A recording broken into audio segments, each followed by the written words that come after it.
أعوذ بالله السميع العليم من الشيطان اللعين الرجيم. بسم الله الرحمن الرحيم. الحمد لله رب العالمين، والصلاة والسلام على أشرف الأنبياء والمرسلين، حبيب إله العالمين أبي القاسم المصطفى محمد.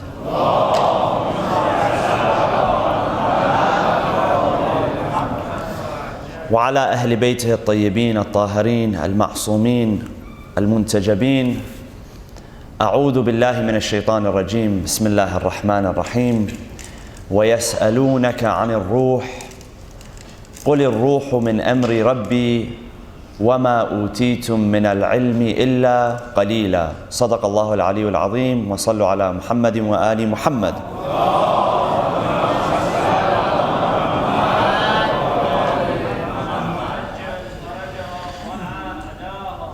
It has been reported that during the beginning of the mission of our holy prophet Muhammad sallallahu alaihi wasallam,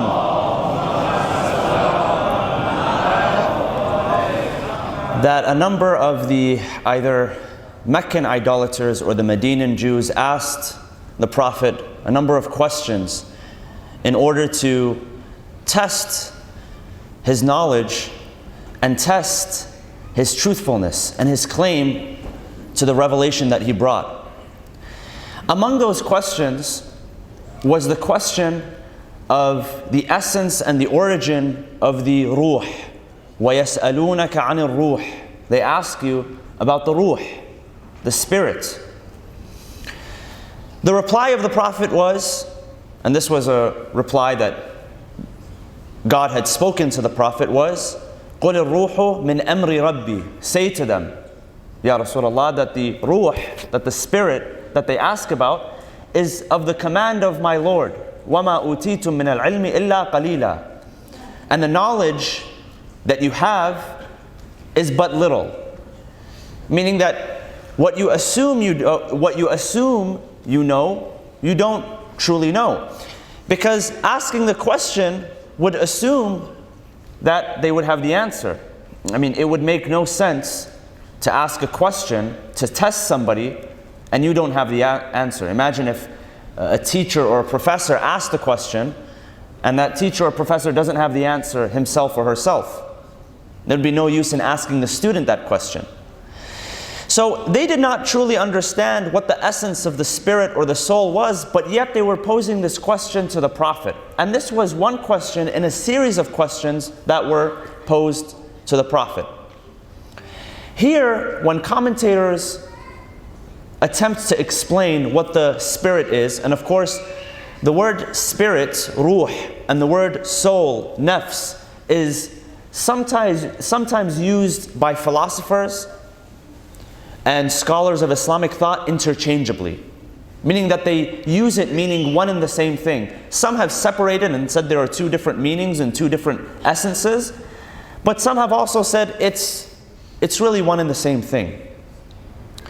And they say that the spirit is the center or the essence that carries our ability to recognize, our recognition or cognition, our ability to understand, and our ability to realize higher essences and higher modes of existence, higher realities.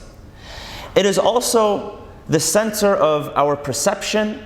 It is also the center of our religious, moral, and spiritual obligation. Meaning that when Allah subhanahu wa ta'ala granted us the spirit or the soul, it is at that moment that we became responsible towards our Lord. That He commissioned us with certain commands, and that He commissioned us to refrain from certain prohibitions. If you examine the story of the creation of Banu Adam in the Quran, Allah subhanahu wa ta'ala says to the angels, وَإِذْ قَالَ رَبُّكَ لِلْمَلَائِكَةِ. And when your Lord said to the angels who had already been in existence for thousands of years, إِنِّي خَالِقٌ بَشَرًا, and this version is the version that is in Surah Al-Hijr, chapter number 15. وَإِذْ قَالَ رَبُّكَ لِلْمَلَائِكَةِ إِنِّي خَالِقٌ بَشَرًا مِنْ صَلْصَالٍ مِنْ حَمَإٍ مَسْنُونٍ. That I have created the human being out of what? Now there are different elements that are mentioned in the Quran that the human being was created. In some places it says he was created out of water, min ma'in mahin, for instance. In some places it says out of teen, out of mud or clay or dirt. This version says min salsalin min hama'in masnoon. That refers to the mud, not any type of mud or dirt. The kind that is found in the marshlands, in the swamp, the slimy, the icky stuff. That we were created out of that. That was our essence. فَإِذَا سَوَّيْتُهُ وَنَفَخْتُ فِيهِ مِنْ رُوحِي فَقَعُوا لَهُ سَاجِدِينَ. God says to the angels that once I completed him, how did I complete him? By breathing onto him my ruh, my spirit. When I do that, then prostrate to him. Meaning that don't prostrate to this being just because he is created out of mud, out of clay, or because he's fashioned in a certain way. What gives this being that I create value, what gives him the value which makes him deserving of your prostration, saying this to the angels, is something which comes from me. And that is my ruh, my spirit. I have breathed onto him my spirit. Meaning that the body in itself doesn't have that much value. Yes, we protect our bodies. There are certain behaviors that we refrain from as Muslims because we protect our bodies. Our bodies belong to Allah subhanahu wa ta'ala.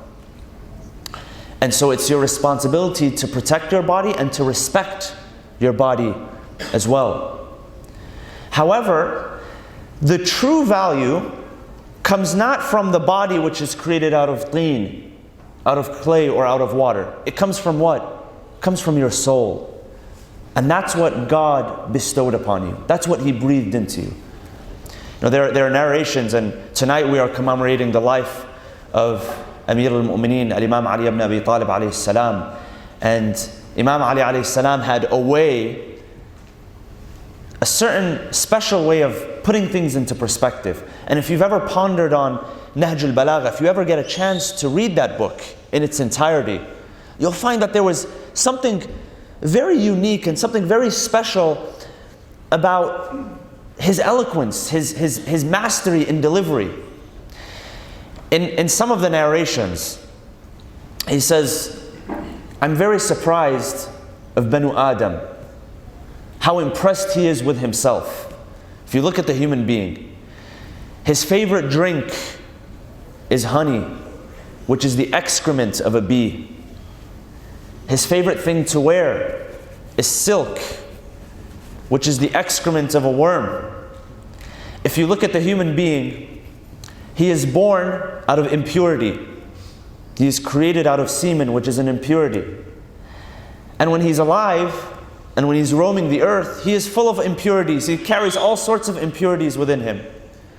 And when he dies, his body becomes one big stinking piece of impurity, one big corpse. So what is so special about this human being? Why is he so impressed with himself? Wherever he goes, he sees himself as superior. Narrations tell us that Amir al-Mu'mineen during his days as Khalifa, he would walk into the market and you would expect the Khalifa, the ruler of an empire which stretched for thousands of miles, thousands of kilometers, he would be hidden in a castle enjoying all the luxuries of life. No, he was in the marketplace, walking amongst the people. And he would recite the following verse, تِلْكَ الدَّارُ الْآخِرَةِ. It is that world, the akhirah, نَجْعَلُهَا لِلَّذِينَ لَا يُرِيدُونَ عُلُوًّا فِي الْأَرْضِ وَلَا فَسَادًا. We have reserved it, the afterlife, that world, the other world, for people who do not want ulu, meaning that they do not seek superiority in this world. They don't see themselves as superior to anybody. لِلَّذِينَ لَا يُرِيدُونَ عُلُوًّا فِي الْأَرْضِ وَلَا فَسَادًا. And the ones that do not seek fasad, which is corruption. So he says, look at the human being. Why is he so impressed with himself? God says, فَإِذَا سَوَّيْتُهُ وَنَفَخْتُ فِيهِ مِنْ رُوحِي فَقَعُوا لَهُ سَاجِدِينَ. When I have bestowed upon this being that I have created out of this very low value material, when I have bestowed upon him my ruh, which is my spirit, something which is from me, فَقَعُوا لَهُ سَاجِدِينَ. Then you shall prostrate to him. So what made us, Banu Adam, worthy of prostration was the fact that God bestowed upon us His Spirit. This is why when the idolaters, or when the people of the book asked the Prophet, when they said, وَيَسْأَلُونَكَ عَنِ الرُّوحِ, when they asked him about the spirit, about the soul, he says, قُلِ الرُّوحُ مِنْ أَمْرِ رَبِّي. It is something which is so valuable, so esteemed, that it is a command of my Lord. وَمَا أُوتِيتُم مِنَ الْعِلْمِ إِلَّا قَلِيلًا. That you have not been given knowledge except for a little. So the question is, how do we develop the spirit? See, it's a question of spirituality. See, one of the themes of the month of Ramadan is developing spirituality. قَدْ أَفْلَحَ مَنْ زَكَّاهَا. The Quran tells us that, in speaking of the spirit or the soul, that the ones who shall feel, which is success, مَنْ زَكَّاهَا, the one who purifies his soul. So we talk about tazkiyatun nafs, purifying the soul, or tazkiyatun ruh. What does that mean? How do we purify our souls? How do we purify our spirit? And how do we develop spirituality? Because today, a common theme that we're challenged with is spirit. You hear the phrase, I'm spiritual, but I'm not religious. You've probably heard that before. I'm spiritual, but I'm not religious. What does that even mean when you say I'm spiritual, but not religious?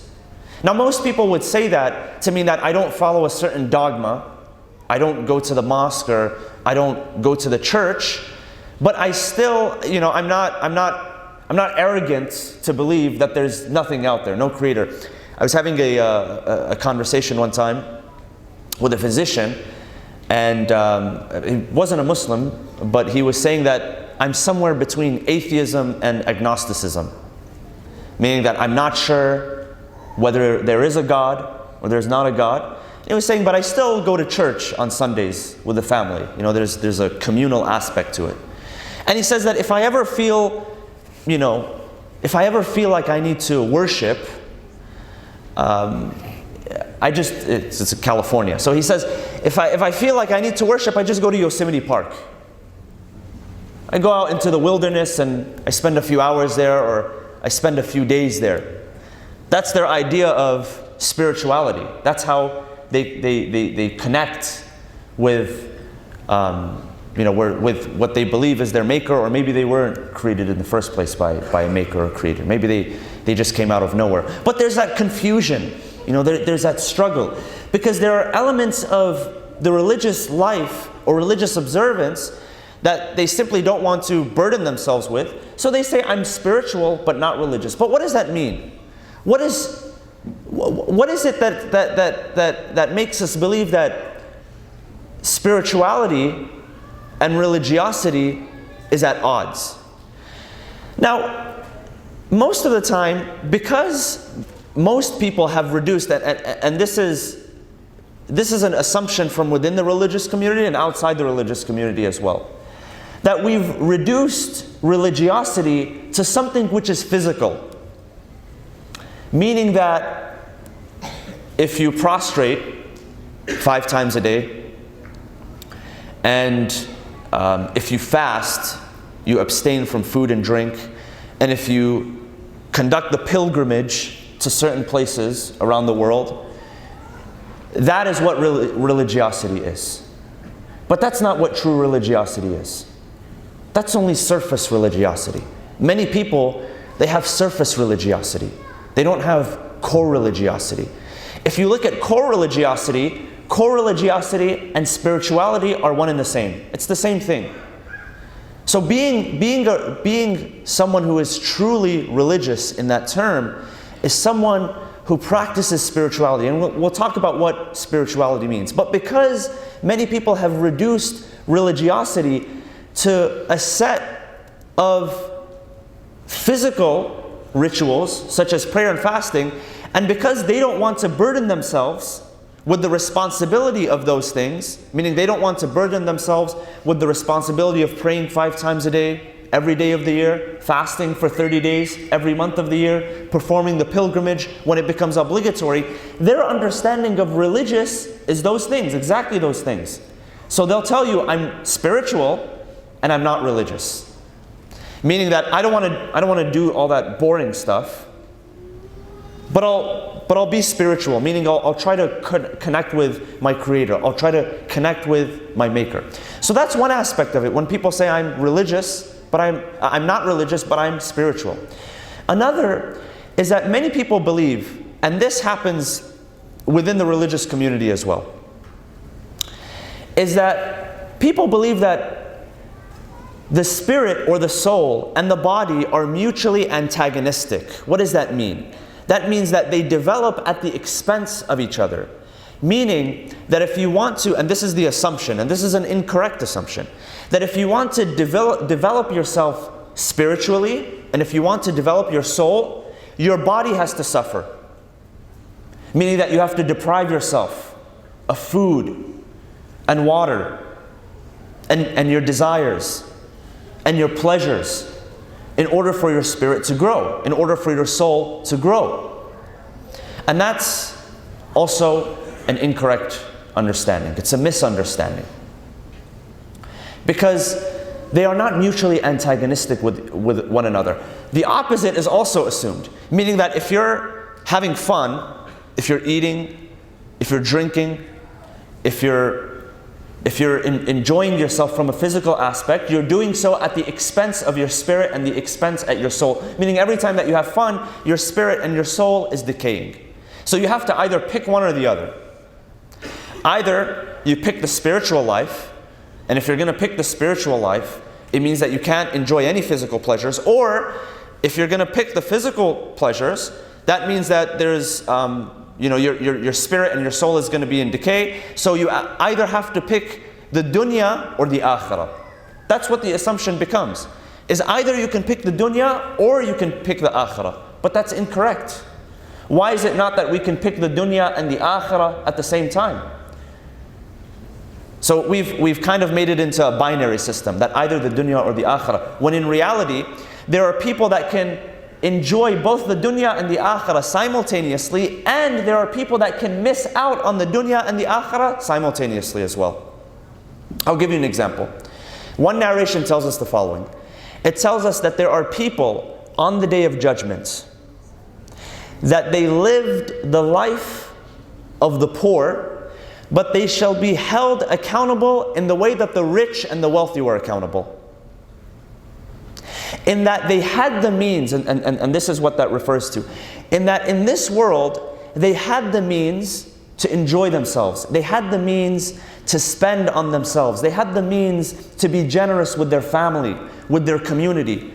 But because they were bakhil, because they were stingy, because they were greedy, because they were not generous, they were not giving, they held back, thinking that they were going to be rewarded on the Day of Judgment. When in reality, on the Day of Judgment, even though they lived a life of poverty because they were not generous with themselves, even though they did that, on the Day of Judgment, they shall be held accountable as if they were rich and wealthy.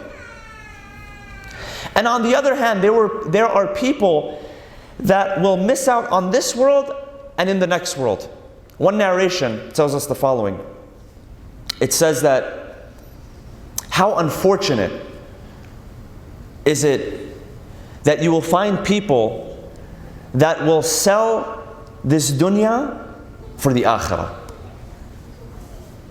I'm sorry, they will sell the akhirah for this dunya. Meaning that they will sell out. They will give up the akhirah for this dunya.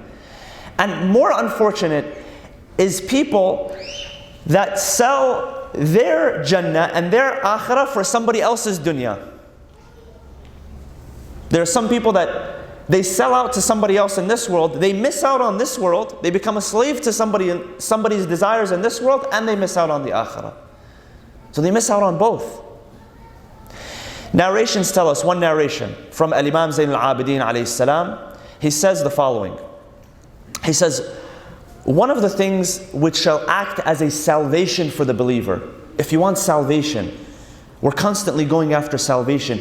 If you want salvation, it's one of three things. One thing is to hold your tongue back. Stop doing ghibah. Stop gossiping. Stop backbiting. Another is weeping over your disobedience, over your sin. Meaning that you have a feeling of regret and remorse every time you do something wrong.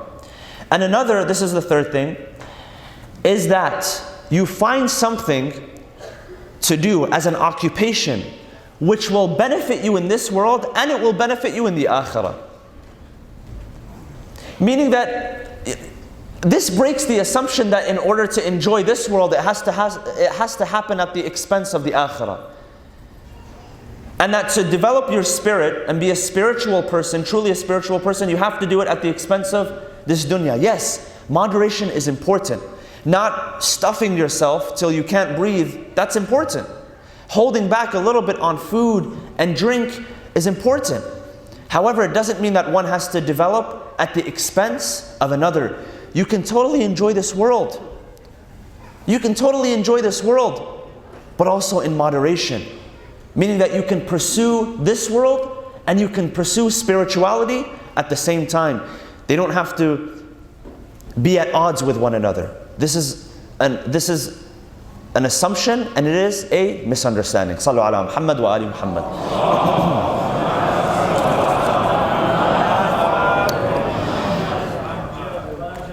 So there's a story, and some of you are probably familiar with this. There's a gentleman who was the founder of Temple University in Pennsylvania, Russell Conwell. Russell Conwell has a very interesting story.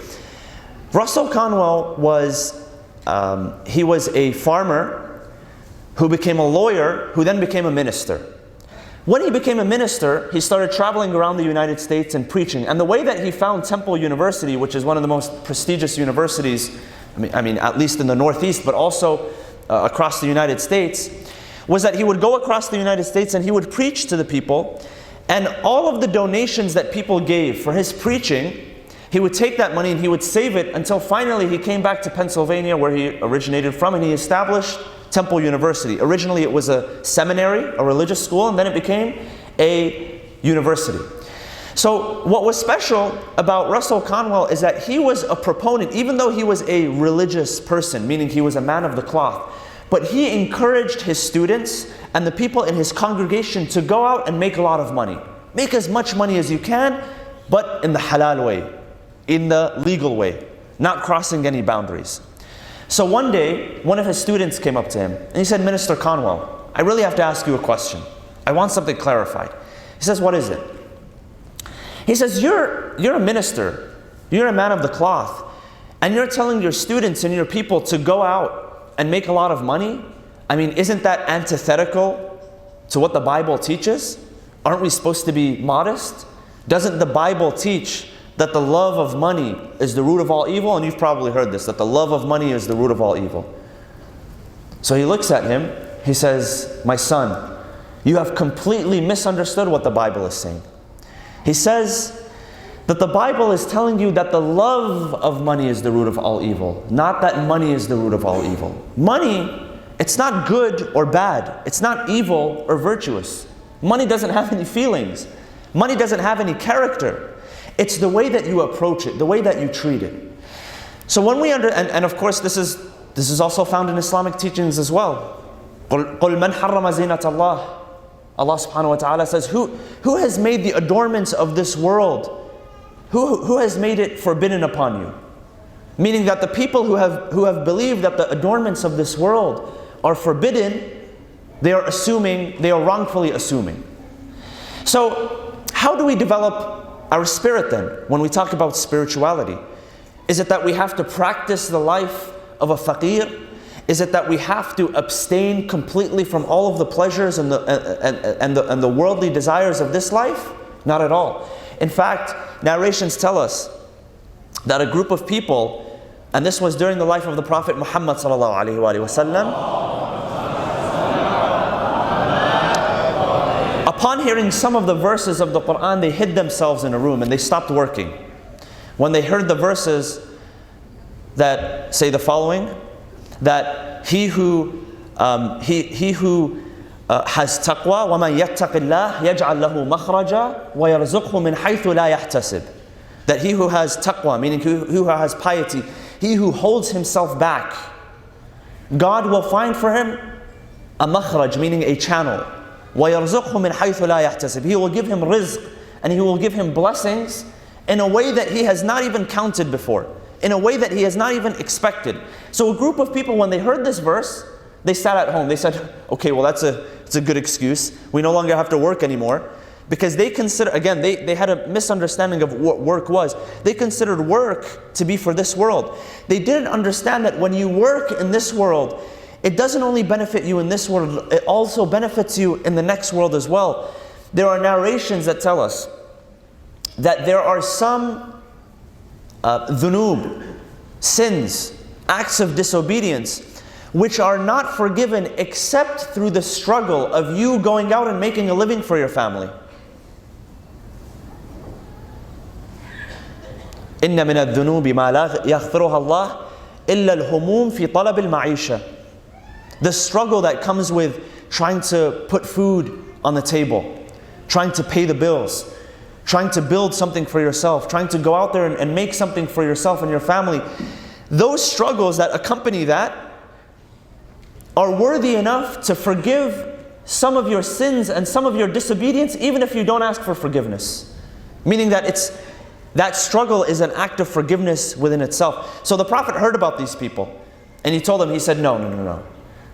This verse, it doesn't talk about the lazy people who are not willing to work. It talks about the people who are willing to put in 100% effort. When you go out there in the world, and you are trying to make money, you are trying to bring in an income which is halal, so that you can spend on yourself, so that you can spend on your family and be generous with your family, but you hold back in areas which are prohibited for you. When you hold back, God will create for you channels, and He will give you rizq in areas that you did not even count in the first place. So we need to really understand what it means to develop our spirituality. There's this misunderstanding that you have to be a faqir and you have to be very, very content. I say this because a young man called me a while back, and this young man had a question, a pressing question. He said, Sayyid, I have something to ask you. I said, what is it? And this man was working full time, but he was also considering growing a business on the side, a potentially lucrative business, so that he can support his family. He had 3 children and his wife, and he was trying to support them. He said, but I have one predicament, one problem. I said, what is it? He said, is it okay to make that much money? He said, shouldn't we not be making that much money? He says, I find it kind of problematic. I automatically knew when he asked the question that he had a misunderstanding. He thought that money intrinsically was evil. And many religious people, they think that money is evil. But if you think that money is evil, what is it that pays the bills at our masjid? What is it that builds our schools? What is it that builds our Husayniyas? What is it that allows us to contribute to the orphans of our society? I mean, if we can write checks and salawat, that would be very convenient. But unfortunately, we can't write checks and salawat, not yet. So it's important to change our understanding of what spirituality means and how that relates to our ability to produce and do good in this world and be generous with ourselves and with our communities. So part of attaining spirituality, so let's talk a little bit about spirituality. Part of attaining spirituality, the Quran says, قَدْ أَفْلَحَ مَنْ زَكَّاهَا. The ones who are successful are the ones who are able to purify their spirit. How do we purify our spirit? Well, when discussing the spirit, some psychologists, they refer to an element of our being. They refer to it as the higher self. What is the higher self? The higher self is an area within our spirit, within our soul, within our being, within our worldly existence, which allows us to transcend all of the petty things in this world. Such as what? Fear. Fear is something which is petty. Now, fear can have a real effect on us. It can have a physical effect on us. If you've ever gone into maybe an exam that you've studied for, or maybe your first time, doing your driving exam at the DMV, and you're nervous not to fail it, because if you fail it, you have to wait something like 3 weeks or a month in order to take it again. That was fear. You felt they say you feel butterflies in your stomach. There's something physically that you feel within yourself. But in reality, fear has no existence. They say that, fear, it's an acronym for false evidence appearing real. Meaning that it's something which, it's truly not there, but you perceive it to be there, and so you fear it. In the same way that if you've been in a building a number of times with the lights on, and then all of a sudden you go into that same building with the lights off, and even if you know your way around, but because the lights are off, all of a sudden you fear it. Whereas if the lights are on, you don't fear it. Why? Because you assume that there's something there, and if you've been watching horror movies especially, you assume that there's something there when truly it's not. So fear is one of those petty things that holds us down. I heard a quote one time. It says that everything that you want in this world is on the other side of fear. Meaning that if you're able to tackle fear, you're able to produce anything. Fear is the ability to, courage is the ability to suppress your fear. So all of the petty things, fear, scarcity. Sometimes we operate out of scarcity instead of operating out of abundance. What does that mean? See, sometimes we think that there's only X amount of resources in the world, and for me to win, somebody else has to lose. And we believe that it's a dog-eat-dog world. Maybe because the corporate life teaches us this, maybe because, the shaitan teaches us this, you never know. But in reality, if you can tap into your higher self, you would understand that, number one, you have nothing to fear.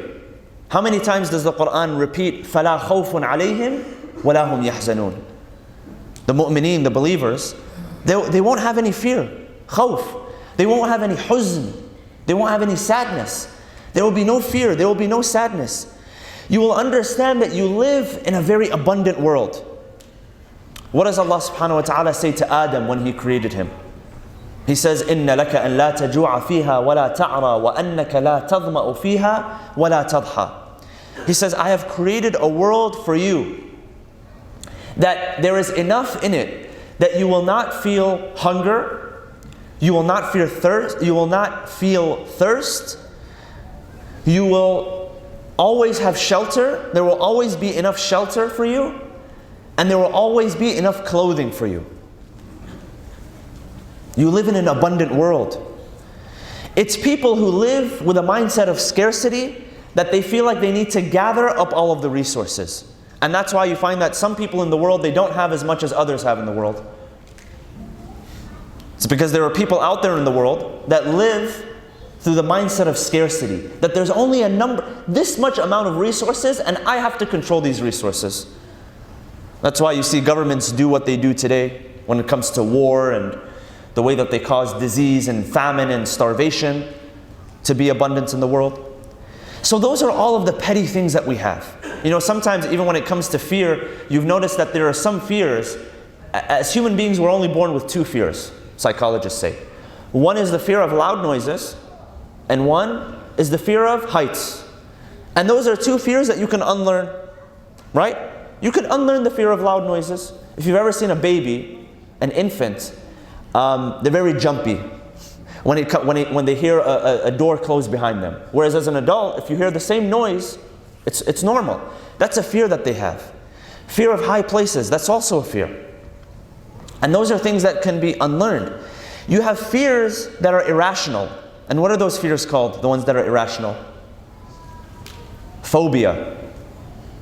So arachnophobia, it's an irrational fear of spiders. Claustrophobia, it's an irrational fear of tight spaces. There's a fear of clowns, that's also a phobia. There's a fear, actually, you can look this up, I'm not kidding, you can Google this. There's a fear, it's a phobia of having peanut butter stick to the roof of your mouth. It's a fear. If that's ever happened to you, it's a very traumatic experience, by the way. But those are all irrational fears. What allows some people to transcend above that? It's the higher self. When you develop your spirituality, you're able to transcend all of those fears. None of those things begin to scare you anymore. When you study a man like Amir al-Mu'mineen alayhi salam, and when you talk about the pinnacle and the essence of spirituality, when you talk about that courage and that bravery, where did it come from? Was it the fact that he had a very, very rough childhood? You know, some people, they don't fear when they go out there in the world because they have a very rough childhood. They get in a lot of fights. It develops them. They become a battle-hardened veteran. That's where they get their courage from. How was Amir al-Mu'mineen able to stand in front of warriors at the age of 10 and not be fearful? Did it have something to do with his body? Was he intimidating? Was he able to bench 350 pounds? Was he able to squat 500 pounds? Was that Amir al-Mu'mineen? Actually, quite the contrary. If you read his description, Amir al-Mu'mineen was very, very normal in stature. He was medium height. Some describe him as a little bit shorter than normal height. Very, very normal build. Where did his strength come from?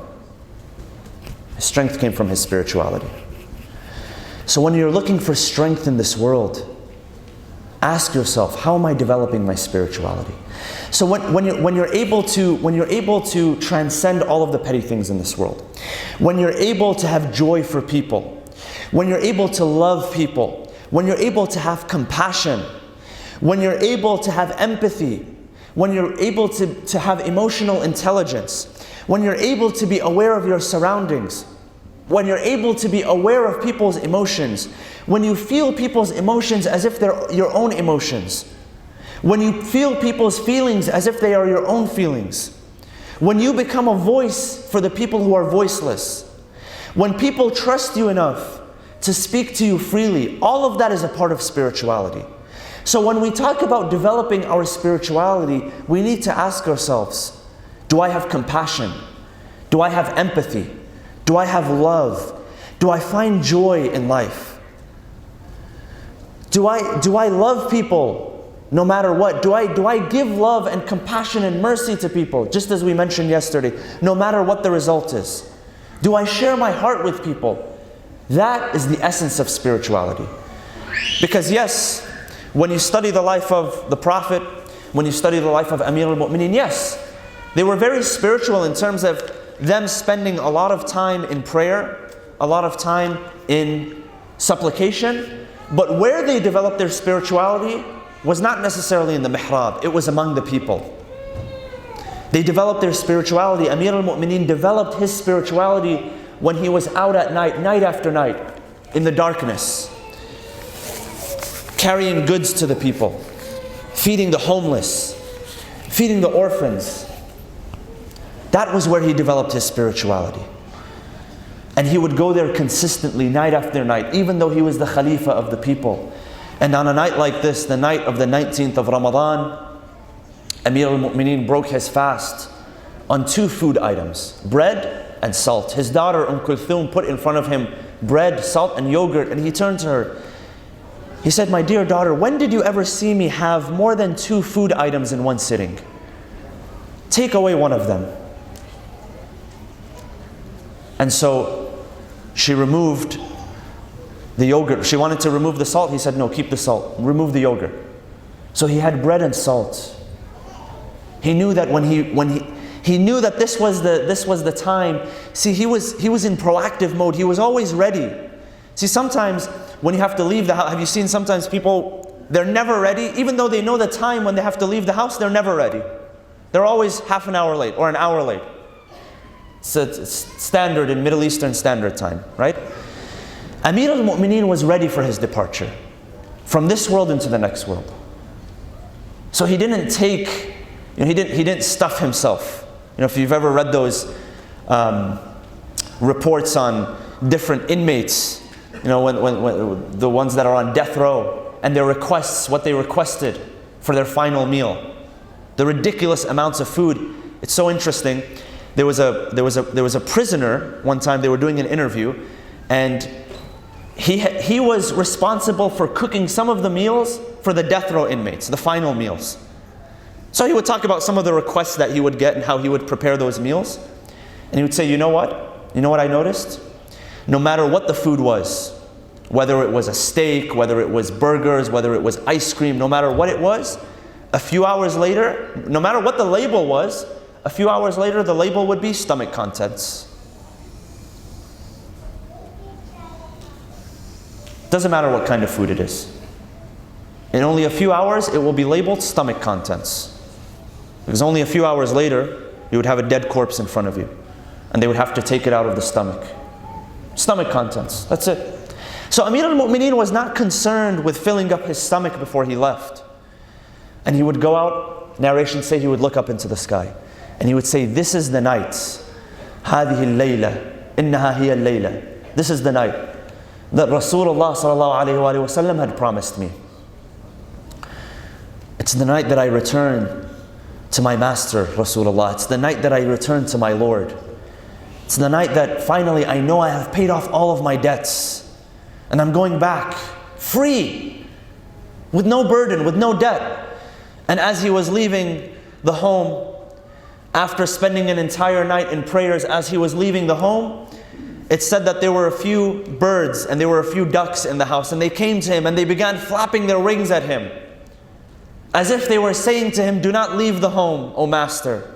And Amir al-Mu'mineen, as he left the home in order to go to the masjid to lead the people in the Fajr prayer, it is said that his belt that he had placed around his clothes, it came undone. So he lifted up that belt and he tightened it. And as he was tightening the belt, he began to say to himself, "Ushdud hayazimaka lil-maut, fa-inna al-maut laqika, ولا تجزع من الموت إذا حل بواديك كما يضحكك الدهر كذلك الدهر يبكيك." O Ali, fasten your seatbelt, tighten your belt, for death is surely coming your way. And do not find yourself in sadness and despair if death finds itself in your valley.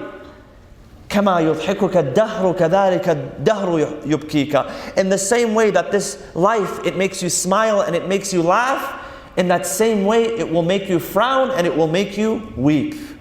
The very same things in this world that make us laugh and smile, brothers and sisters, they are the same things that one day they will make us frown and they will make us sad and they will make us weep.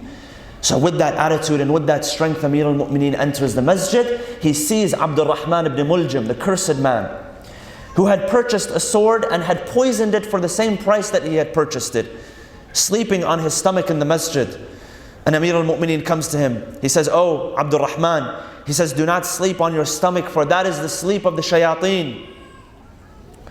And he got up in order to lead the prayer. After the adhan, after he began leading the prayer, Abdul Rahman, he disguised himself with his sword. He was hiding his sword. And as Amir al-Mu'mineen performed the prostration, as he performed the sujood and then the ruku', as he came up for the qira'ah, and then as he prostrated again, Ya Mu'mineen, Abdul Rahman ibn Muljam found himself between the ranks of the believers. He lifted the sword that he had poisoned and he had struck Amir al-Mu'mineen on the head. As soon as he struck Amir al-Mu'mineen fell to the floor and he said, "By God, fuztu wa Rabbil Kaaba, I have attained success and victory by the Lord of the Kaaba." The blood began to gush down on the head of Amir al-Mu'mineen. It began to gush down on the eyes of Amir al-Mu'mineen. The people were frantic, they were in disarray, until finally they caught Abdul Rahman ibn Muljam, and it was within only a few days that the poison began to seep inside the body, the blessed body of Amir al-Mu'mineen. But his final words was that he had found success by the Lord of the Kaaba. Inna lillahi wa inna ilayhi raji'un. وسيعلم الذين ظلموا أي منقلب ينقلبون والعاقبة للمتقين. اللهم اغفر للمؤمنين والمؤمنات والمسلمين والمسلمات الأحياء منهم والأموات. تابع بيننا وبينهم بالخيرات إنك مجيب الدعوات إنك قاضي الحاجات إنك ماحي السيئات وجاعلها حسنات إنك على كل شيء قدير برحمتك يا أرحم الراحمين. وصلى الله وسلم على سيدنا محمد وعلى أهل بيته الطيبين الطاهرين.